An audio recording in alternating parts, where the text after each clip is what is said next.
Here is the script for your YouTube video, designed to be engaging and informative for entrepreneurs and tech enthusiasts in 2026. Hook. Imagine this, it's 2026. Your biggest competitor just launched a new product feature over the weekend. Not with a team of 20 engineers, but with a single AI agent that wrote the code, tested it, deployed it, and even wrote the marketing copy. Meanwhile, you're still manually triaging your customer support tickets, one by one. That gap? It's not about who has the most money anymore. It's about who can build the most effective digital workforce. And the surprising truth is, building that workforce is now easier than learning how to use a spreadsheet was 10 years ago. In this video, I'm going to show you exactly how to build your own AI agent in 2026, from scratch, even if you've never written a line of code. Introduction. If you're an entrepreneur, a freelancer, or a tech enthusiast who wants to automate the boring, repetitive parts of your business, this video is for you. By the end of this tutorial, you will understand the core architecture of a modern AI agent, you'll know the 3 essential components you need to assemble, and you'll have a clear, step-by-step blueprint to build your first agent to automate a real-world task, like managing your email inbox or handling customer inquiries. Forget the hype about artificial general intelligence. Let's talk about practical, deployable, money-saving AI that works right now. Main content. Section 1, the new building blocks, forget code, think Legos. The biggest shift in 2026 is that building an AI agent is no longer about wrestling with Python libraries. It's about orchestration. Think of it like this, instead of building a car engine from scratch, you're now assembling a car from pre-built, high-performance modules. The 3 core blocks are the brain, the memory, and the tools. First, the brain. This is your large language model, or LLM. In 2026, you have a choice. You can use a powerful, general-purpose model like GPT-5 or Claude 4, or you can use a specialized, cheaper, and faster model for specific tasks. For your first agent, I recommend starting with a mid-tier model like Gemini 2.0 Pro. It's fast, cheap, and incredibly reliable for structured tasks. You don't need the most expensive brain to run a simple workflow. Second, memory. This is what separates a toy from a tool. Without memory, your agent is a goldfish. It asks you the same question every time you talk to it. In 2026, memory is built into most agent frameworks. You have short-term memory, which is the context of the current conversation, and long-term memory, which is a vector database that stores facts, past interactions, and learned preferences. You can use a service like Pinecone or Weaviate, or even a local SQLite database with vector extensions. For our tutorial, we'll use a managed memory service that comes with the platform. Third, tools. This is the agent's hands. It's how it interacts with the world. Tools are APIs. They let your agent send an email, check your calendar, query a database, or update a CRM. In 2026, thousands of companies offer pre-built tool integrations. The key is to give your agent the right tools for the job, and nothing more. Giving it access to your entire cloud server is a recipe for disaster. We'll give it exactly 2 tools, read email and send email. Section 2, the orchestration layer, your agent's nervous system. Now that you have your blocks, you need a conductor. This is the orchestration layer. In 2025, this was a mess of conflicting frameworks. In 2026, the industry has largely standardized on 2 main approaches, visual builders for simple agents and code-based SDKs for complex ones.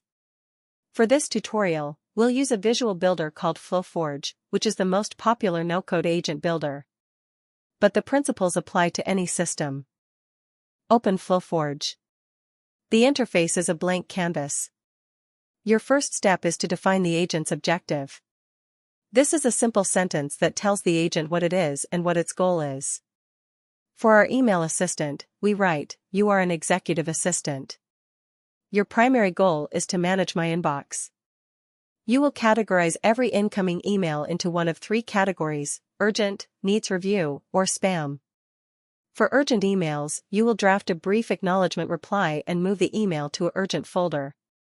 For spam, you will delete it. For needs review, you will leave it unread. This is called the system prompt. It's the most important line of text you will ever write for an agent. Be specific. Be constraining. The more rules you give it, the less likely it is to hallucinate or do something stupid. Next, you connect the brain. You select your LLM model. Then you connect the memory module. Then you connect the tools. You drag and drop the Gmail tool onto the canvas. You authorize it with your Google account. That's it. The agent now has eyes and hands. Section 3, the loop from input to action. An agent doesn't just run once. It runs in a loop. Every time a new email arrives, it triggers the agent. The flow is simple: trigger, new email, dash brain, reads email and applies rules, dash action, send reply, move folder, delete. But the magic happens in the decision step. The brain doesn't just follow a simple if-then rule. It reasons. It looks at the email, looks at your past preferences stored in memory, and makes a judgment call. For example, if an email from your biggest client contains the word urgent, the agent knows from memory that this client's emails are always high priority. It will categorize it as urgent and draft a reply saying, "Thank you for reaching out. I have received your message and will respond in full within the next 2 hours." But what if the agent is unsure? This is where you build a human-in-the-loop checkpoint. In FlowForge, you can add a confidence gate. If the agent's confidence in its category is below 90%, it pauses. It sends you a notification via Slack: "I have an email from sender about subject. I am 75% confident it is needs review. Please confirm or recategorize." You tap confirm on your phone, and the agent continues. This prevents disasters while still automating 95% of the work.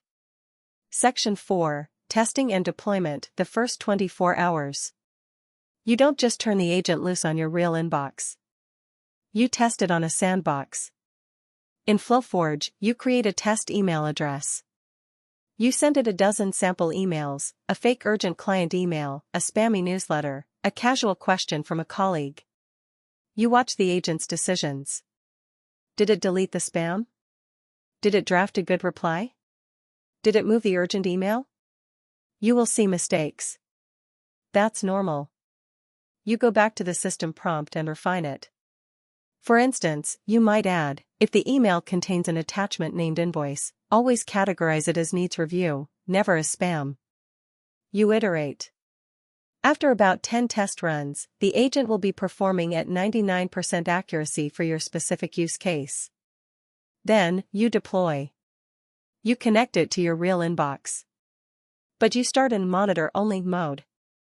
The agent watches your email but doesn't take any action.